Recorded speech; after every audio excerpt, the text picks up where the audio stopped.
Assalamu alaikum wa rahmatullahi wa barakatuh. Good morning, good afternoon, good evening, wherever you are. Welcome to this small introduction on hijama. So, what is hijama? When, where, how, who? What's the science behind it? Inshallah, these are all what we'll be teaching and you'd be learning bi'iznillahi ta'ala when you attend our hijama program, our diploma in hijama, cupping therapy. So, hijama, cupping therapy. Are they the same thing? What makes them different? When and where did hijama start from, or how did it start from? Well, Allahu A'lam. We do not know which of the 124,000 prophets in whose era hijama started. What we know is that hijama has the stamp and the seal of the Prophet Muhammad sallallahu alaihi wasallam on it. It is very recommended and it has a lot of healing properties. Records have it over 2,500 years, 3,000 years, 500 years, 3,500 years in the Chinese Peninsula area, while in the Arabian world it dates back to about 2,500 years. These are written documents. Before then, before writing came in, Allahu Alam, only Allah knows. But we know it is highly recommended. And we also know that science today has proven that hijama is very curative. There's a lot of research going on the value, use, efficacy, and other things that relate to hijama. You would be learning about this too. But what is the science? Is there a yin-yang theory that supports hijama, or is it a bard wal har? You would come to learn that what do you do when you put these cups? Are you tonifying?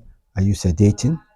And when you're tonifying or sedating, are you doing that on meridians or pathways, or are you doing that on organs directly? What do you need to support this therapy you're doing? Does it just heal on its own, or do you need herbs, certain preparations that you would use, whether they are herbs that we have locally here or herbs that you buy from other parts of the world, whether they're herbs that are mentioned in the Quran and Hadith or not?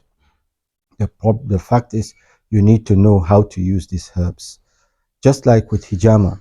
Hijama is highly recommended by Nabi Sallallahu Alaihi Wasallam. There are a lot of hadith that are sahih and a large number too that are da'if regarding hadith, regarding hijama. But alhamdulillah, there's a science to it. And these hadith do not talk about that. It is going back to the seerah and the knowledge of those past that you come to find out how did they perform hijama.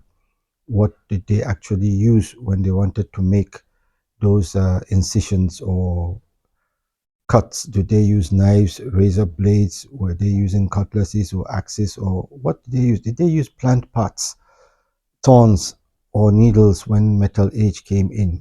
What did they use? Why did they use it? And where do you bleed and where don't you bleed? And why don't you bleed those places? And why should you bleed some other places? What parts of the body can you bleed once only in a year or in 6 months? These are all things that you'd come to learn. Support herbs that you would give, and the theory behind using those herbs.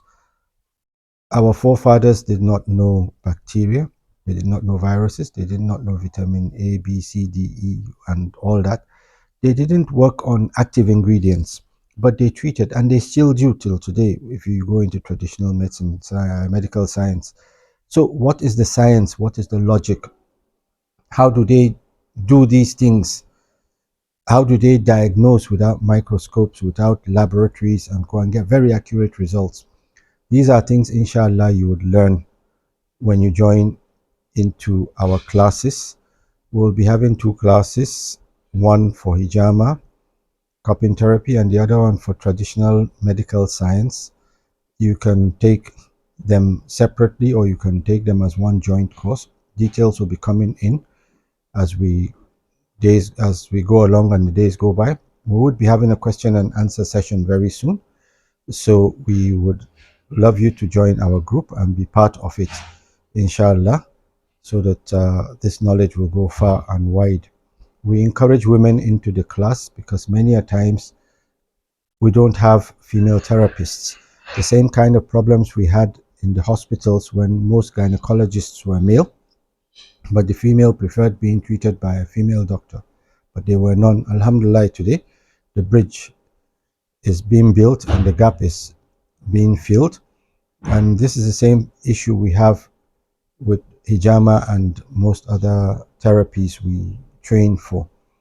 So please feel free to share this video, feel free to ask questions, and join our group. Bismillah ta'ala, there will be a lot to gain for ourselves and for the ummah. May Allah make it easy for us as we seek knowledge and give us the blessings that He gives those who seek knowledge. May Allah make the knowledge useful to us and our ummah and our families and in this world and in the hereafter. Looking forward to seeing you in our group. Wassalatu wassalamu ala sayyidina Muhammadin wa ala alihi wa sahbihi wa sallim tasliman kathiran. Assalamu alaikum wa rahmatullah.